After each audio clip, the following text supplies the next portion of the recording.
Talent hunt മാത്രമല്ല, short film ഫെസ്റ്റിവലുകൾ, പിന്നെ പല വേദികൾ ഒരുക്കാൻ വേണ്ടിയിട്ട് നമ്മൾ ശ്രമിക്കുകയാണ്. അതിൻ്റെ ഒരു തുടക്കമായിട്ടാണ് ഈ ഒരു ടാലൻറ്റ് ഹണ്ട് പ്രോഗ്രാം. ഈ ടാലൻറ്റ് ഹണ്ട് നമ്മൾ ഉദ്ദേശിക്കുന്നത്, പല കലാകാരന്മാരുണ്ട്, അവർക്ക് വേദികൾ കിട്ടാത്ത, അവരുടെ എത്രയോ കഴിവുണ്ടെങ്കിലും അവർക്ക് മുന്നോട്ട് വരാൻ പറ്റാത്ത സ്ഥിതിയാണ്. അപ്പോൾ പ്രത്യേകിച്ച് പാലക്കാട്, അത് വേറെ ഡിസ്ട്രിക്റ്റ് നോക്കുന്ന സമയത്ത് കുറവ് തന്നെയാണ്.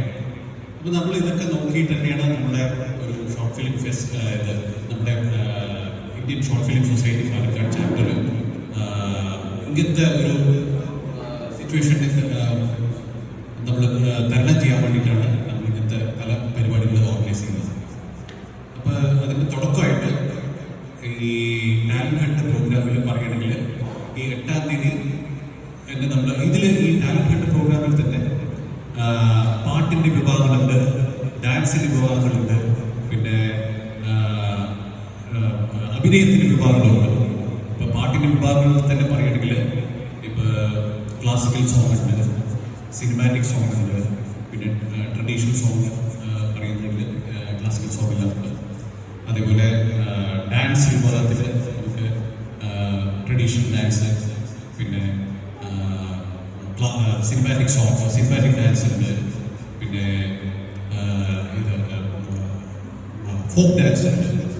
അപ്പം ഇതേപോലെ അഭിനയ വിഭാഗത്തിൽ പറയുകയാണെങ്കിൽ നമുക്ക് മോണോ ആക്ടർ ഉണ്ട്, നാടകം അഭിനയിക്കാൻ പറ്റും,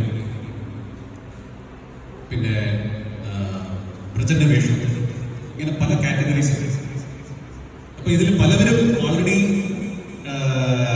നമുക്ക് ഓൺലൈൻ രജിസ്ട്രേഷൻ ഫോം ഉണ്ടായിരുന്നു.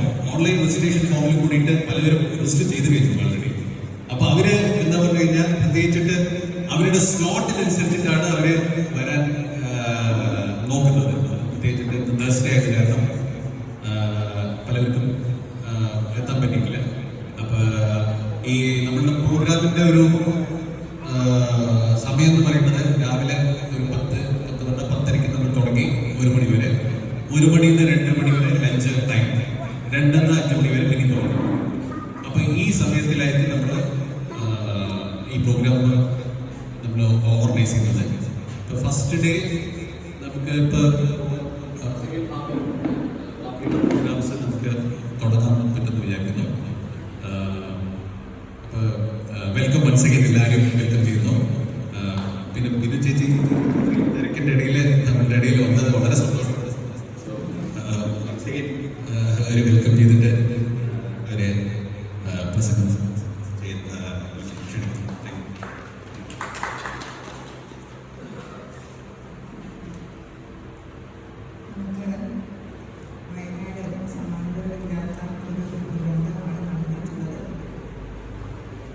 നമ്മുടെ സംഘാടകരുടെ കൂടെ ആവശ്യമായ നിമിഷം മൗനത്തിൽ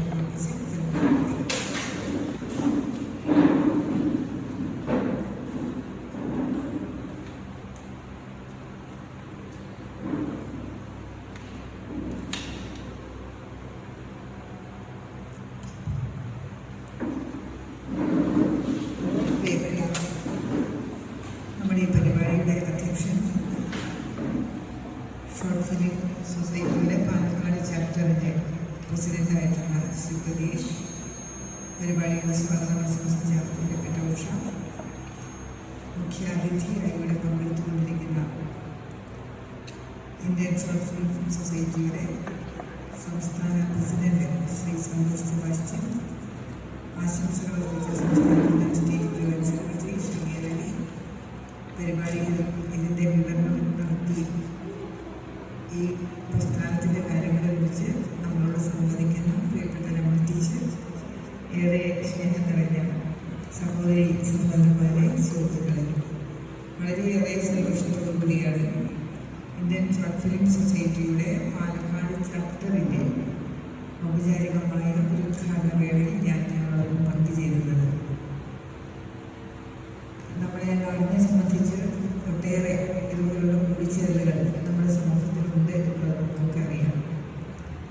ഇവിടെ ഈ ആൾക്കാരുടെ നിന്നുകൊണ്ട് ഇത്തരമൊരു സംഘടനയ്ക്ക് രൂപം നൽകി അതിൻ്റെ പ്രവർത്തനങ്ങൾ നടപ്പിലാക്കാൻ ശ്രമിക്കുമ്പോൾ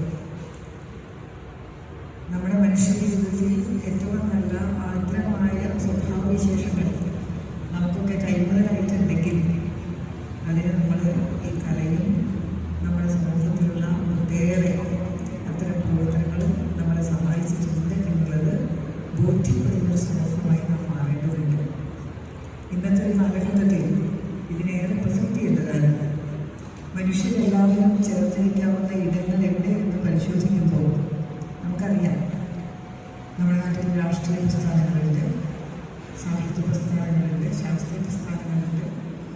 വ്യത്യസ്തമായ രീതിയിൽ കുഞ്ഞുങ്ങളെ സംഘടിപ്പിക്കുന്നുണ്ട്, വിദ്യാർത്ഥികളെ സംഘടിപ്പിക്കുന്നു, യുവാക്കളെ സംഘടിപ്പിക്കുന്നു, അല്ലെ, സ്ത്രീകളെ സംഘടിപ്പിക്കുന്നു. ഒട്ടനവധി സംഘടനാപരമായ ദൗത്യങ്ങൾ അതാത് സംഘടനയ്ക്കനുസരിച്ചുകൊണ്ട് ഓരോരുത്തരും ചെയ്യുന്നുണ്ട്. ഇവിടെ നമ്മൾ അതിൽ നിന്ന് വ്യത്യസ്തമായി കലയെ സ്നേഹിക്കുന്ന എല്ലാ മനുഷ്യരെയും കൂട്ടിവലിപ്പിക്കാനുള്ള ഇടമാണ്. അപ്പോൾ അതിലെല്ലാവരും ഉണ്ട്, സ്ത്രീകളുണ്ട്, കുട്ടികളുണ്ട്, മുതിർന്നവരുണ്ട്, അല്ലേ? ഇവിടെ നമ്മൾ സംസാരിക്കുന്ന കാര്യങ്ങളെ നമുക്ക് ഒരു ജനാധിപത്യ രീതിയിൽ കാണാനും കേൾക്കാനും ഒക്കെ ഉള്ള അവസരങ്ങളുണ്ട്. എനിക്ക് തോന്നുന്നു ഇന്ത്യൻ ഫിലിം സൊസൈറ്റി അവർ കൃത്യമായിട്ട് അവരുടെ ബൈലോഗ് ഉണ്ടാക്കിയിട്ടുണ്ട്. സ്റ്റേറ്റിൽ അവരെ കോഴിക്കോട് നിന്ന് ആരംഭിച്ചു, പാലക്കാട് ചാപ്റ്റർ തുടങ്ങാൻ പോകുന്നു. ഇനി കേരളത്തിലെ എല്ലാ ജില്ലകളിലേക്ക് ഇത് വ്യാപിപ്പിക്കാനുള്ള ശ്രമം തുടങ്ങും. സ്വാഭാവികമായും കല നമ്മുടെ ജീവിതത്തിൻ്റെ ഭാഗമായിട്ടാണ് ഈ സമൂഹം ഇന്ന് കാണുന്ന രീതിയിലേക്ക് വളർന്നത് എന്നുള്ളത് ഞാൻ പറയാതെ നിങ്ങൾക്ക് അറിയാം. കാരണം എന്താണെന്ന് വെച്ചാൽ സാധാരണ മനുഷ്യൻ്റെ ജീവിതത്തിൻ്റെ താളം തന്നെ അവൻ്റെ കാർഷിക വൃത്തിയുമായി ബന്ധപ്പെട്ട് അവൻ്റെ അധ്വാനത്തിൻ്റെ ഭാഗമായി ഊട്ടിയുറപ്പിച്ച് വന്നതാണ്. മണ്ണിൽ നിവർന്നു നിൽക്കാൻ അവനെ പ്രേരിപ്പിക്കുന്ന, അവന് വലിയ ആശയങ്ങൾ കൈമാറ്റം ചെയ്തു കൊടുത്ത, അവൻ്റെ ജീവിതത്തിൽ അവൻ അനുഭവിച്ച വേദനയുടെ ഉപ്പ്, കയ്പ് ഒക്കെ ഉണ്ടല്ലോ, അതിനെയൊക്കെ ഏറ്റവും നന്നായി ബോധ്യപ്പെട്ടുകൊണ്ട് ഈ സമൂഹത്തിൽ മനുഷ്യൻ എന്ന് പറയുന്ന ഏറ്റവും നല്ല വീക്ഷണത്തിലേക്ക് ഈ കേരളത്തിനെ മാറ്റിയെടുത്തത് ഇങ്ങനെ കലയും സാംസ്കാരിക പ്രവർത്തനങ്ങളും ഒക്കെ കൂടെ ചേർന്നിട്ടാണ്. നവോത്ഥാന പ്രസ്ഥാനത്തിൻ്റെ ഭാഗമായി നടത്തിയ പ്രവർത്തനങ്ങളും അതിനുശേഷം പുരോഗമന പ്രസ്ഥാനത്തിൻ്റെ ഭാഗമായി കിട്ടുന്ന അവസരങ്ങളെ ഏറ്റവും നന്നായി മനുഷ്യപക്ഷത്ത് നിന്നുകൊണ്ട് ഒട്ടനവധി കാര്യങ്ങൾ ചെയ്യാൻ ശ്രമിക്കുന്നതും ഒക്കെ നമ്മൾ ഈ നാട്ടിലിരുന്നുകൊണ്ട് അനുഭവിച്ചിട്ടുണ്ട്. കേരളത്തിൻ്റെ ഒരു പ്രത്യേകത അതാണ്. ഇന്ത്യയുടെ ഭാഗമായി നമ്മൾ നിൽക്കുമ്പോൾ ഇന്ത്യ എന്ന് പറയുന്ന ഈ രാജ്യത്തിനകത്ത് മനുഷ്യന് അനുഭവവേദ്യമാവാത്ത ഒട്ടനവധി കാര്യങ്ങൾ നൽകുന്ന ഒരു നാടായി കേരളം നിൽക്കുന്നു. അതുകൊണ്ട് നമ്മളിങ്ങനെ അഭിമാനത്തോടുകൂടി ഒറ്റ മാത്രമല്ല, ഇവിടെ ഇങ്ങനെ തന്നെ നിലനിൽക്കണമെന്ന് ആഗ്രഹിക്കുന്ന സമൂഹമായി സമൂഹത്തെ ഇവിടെ വീണ്ടും വീണ്ടും മാറ്റപ്പെടേണ്ടതുണ്ട് എന്ന് ഉറപ്പിച്ചു പറയുന്ന ആളുകളുടെ അഭിമാനമാണ്.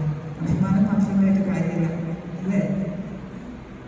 അങ്ങനെ അഭിമാനം കൊള്ളുന്നതിനപ്പുറത്തേക്ക് നമുക്കെല്ലാവർക്കും മനുഷ്യരായി, നമുക്കെല്ലാവർക്കും ഒരേ തരം ചിന്തയും ഒരേ തരം ധാരണകളും ഒരു പൊതുവായ സംഗതിക്ക് വേണ്ടി എല്ലാ മനുഷ്യരും ഒരുമിച്ച് നിൽക്കണമെന്നുള്ള വിവേചനത്തോടെ പെരുമാറാനുള്ള ഒരു സ്വഭാവ സവിശേഷതകളൊക്കെ തന്നിട്ടുള്ള നാടായിട്ട് നമ്മുടെ നാട് നിൽക്കുമ്പോൾ അതിൽ നിന്ന് വ്യത്യസ്തമായിട്ടുള്ള ചിന്തകൾ ഇന്ന് നമ്മുടെ സമൂഹത്തിൽ വരുന്നുണ്ട് എന്നുള്ളത് പറയാതിരിക്കാൻ നമുക്ക് പറ്റില്ല. വലിയ തോതിൽ നമ്മളൊക്കെ ഇങ്ങനെ ഒറ്റയ്ക്കൊറ്റയ്ക്കായിട്ട് മാറുന്ന ഒരു കാലഘട്ടമാണ്. ഒറ്റയ്ക്കൊറ്റയ്ക്കായി മാറുന്നു, നമ്മൾക്ക് പല രീതിയിലാണ്. പണ്ട് നമ്മുടെ ഈ നാട്ടിൽ നിന്നും അട്ടി ഒഴിച്ച ഒരുപാട് കാര്യങ്ങൾ നമ്മുടെ മനസ്സിനുള്ളിലേക്ക് ഇങ്ങനെ വന്നാൽ വഴിയാണ്. ഞാനെന്നുള്ള വ്യക്തി എൻ്റെ സ്വത്വത്തിലേക്ക് പോകാൻ ആഗ്രഹിക്കുന്ന രീതിയിലേക്ക് ഈ സമൂഹം മാറ്റിക്കൊണ്ടിരിക്കുക, അല്ലേ? നമ്മളെല്ലാവരും ഒരുമിച്ച് എന്ന് പറഞ്ഞൊരു ഭാവം കേരളത്തിനകത്ത് ഉണ്ടാക്കിയത് കാലങ്ങൾ എടുത്തുകൊണ്ടാണ്.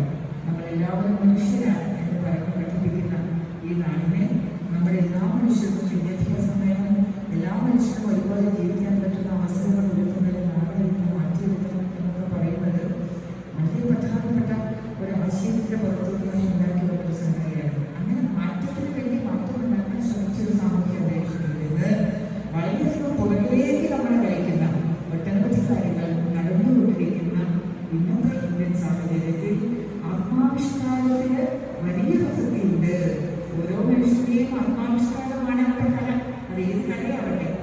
അവന് കവിത ചൊല്ലാൻ തോന്നുന്നുണ്ടെങ്കിൽ, അവന് കഥ പറയാൻ തോന്നുന്നുണ്ടെങ്കിൽ, ചിത്രം എഴുതാൻ തോന്നുന്നുണ്ടെങ്കിൽ, എനിക്ക് എൻ്റെ കയ്യിൽ കിട്ടുന്ന മണ്ണ് ഉപയോഗിച്ച് എൻ്റെ മനസ്സിൽ വരുന്ന എന്ത് ചാരിതയാണ് അവർക്ക് എനിക്കിവിടെ പകർത്താൻ സാധിക്കണമെന്ന് തോന്നുന്നുണ്ടെങ്കിൽ അത്തരം വികാരങ്ങളൊക്കെ ഓരോ മനുഷ്യരെയും നമ്മൾ വികാരങ്ങളെ കൃത്യമായി ചെയ്യാൻ സാധിക്കണം എന്ന് പറയുന്ന സംസാരിക്കുന്നത്. പക്ഷെ അങ്ങനെ നിങ്ങൾ ചെയ്തുകൂടാ എന്ന് പറയുന്ന ഒരു ലോകത്തിൽ ഉണ്ടായി വരുന്നുണ്ട് എന്നുള്ളതിൻ്റെ കാര്യങ്ങളുണ്ട്. അപ്പോൾ ആത്മാവിഷ്കാരത്തിന് അത്തരം പ്രസക്തി എപ്പോഴും ഇല്ലാതാക്കുന്ന ഈ അന്തരീക്ഷത്തിൽ തീർച്ചയായും ഇത്തരത്തിൽ നമ്മുടെ പുതിയ തലമുറയ്ക്കും പഴയ തലമുറയ്ക്കും ഒക്കെ ഒന്നിച്ചിരുന്ന് ഇത്തരം കാര്യങ്ങൾ വളരെ സ്വതന്ത്രമായി അഭിപ്രായങ്ങൾ രേഖപ്പെടുത്താൻ, അത് പറയാൻ, ചർച്ച ചെയ്യാൻ, പുതിയ കുട്ടികൾക്ക് ഏറ്റവും നല്ല ഇടങ്ങൾ ഉണ്ടാക്കി കൊടുക്കാൻ. പുതിയ തലമുറ നല്ല ടാലൻറ്റഡ് ആയിട്ടുള്ള കുട്ടികൾ നമ്മുടെ സമൂഹത്തിലുണ്ട്, നല്ല സ്കിൽഡ് ആയിട്ടുള്ള കുഞ്ഞുങ്ങൾ ഉണ്ട്. അവർ വളർന്ന് വികസിക്കണം. അവർക്ക് എഴുതാൻ, വായിക്കാൻ, പാടാൻ, അല്ലേ, അവർക്ക് അഭിനയിക്കാൻ ഒക്കെയുള്ള സ്വതന്ത്രമായ വേദികൾ നമ്മുടെ നാട്ടിൽ ഉണ്ടായി വരണം. ഡോക്യുമെന്റേഷൻ അടക്കമുള്ള സംഗതികൾ ഉണ്ടായി വരണം. ചെറിയ ചെറിയ സിനിമകൾ ഉണ്ടായി വരണം. ഇതൊക്കെ എന്തിനാ? സമൂഹത്തിൽ മാറ്റം വരുത്താൻ ഇതൊക്കെ ഉപകരിക്കുമെന്നുള്ള കാര്യത്തിൽ സംശയമില്ല. പ്രകൃതിയോട് ഏറ്റവും അടുത്ത് നിൽക്കുന്ന മനുഷ്യരായിട്ട് മാറ്റാൻ നമ്മളെയൊക്കെ പ്രേരിപ്പിക്കുന്ന ഒട്ടനവധി സംഗതികൾ നമ്മുടെ കേരളത്തിൽ ഉണ്ടായിട്ടുണ്ട്. വേറെ ചലച്ചിത്രങ്ങൾ അങ്ങനെ എടുത്ത് പരിശോധിക്കുന്നു. പുതിയ കാലത്താണെങ്കിൽ എനിക്ക് ഇതിനൊക്കെ കുറച്ച് നേരം കുറവന്നെയാണ്. പുതിയ കാല സിനിമ എത്ര കാണുന്നതെന്നൊക്കെ ചോദിച്ചാൽ എനിക്ക് വളരെ പരിമിതമായ ഒരവസ്ഥ. പക്ഷെ ഞാൻ പറയുന്നത് അതൊക്കെ നമുക്ക് ആ സന്തോഷം തരുന്ന കാര്യങ്ങളാണ്. നമ്മുടെ ഈ ഒരു ജീവിതത്തിൽ എന്തൊക്കെ മനുഷ്യ ജീവിതം കൊണ്ട് ഇപ്പോൾ നമ്മളെപ്പോലുള്ള മുതിർന്ന ആളുകൾക്ക് മനസ്സിലാവുന്നത് എന്തൊക്കെ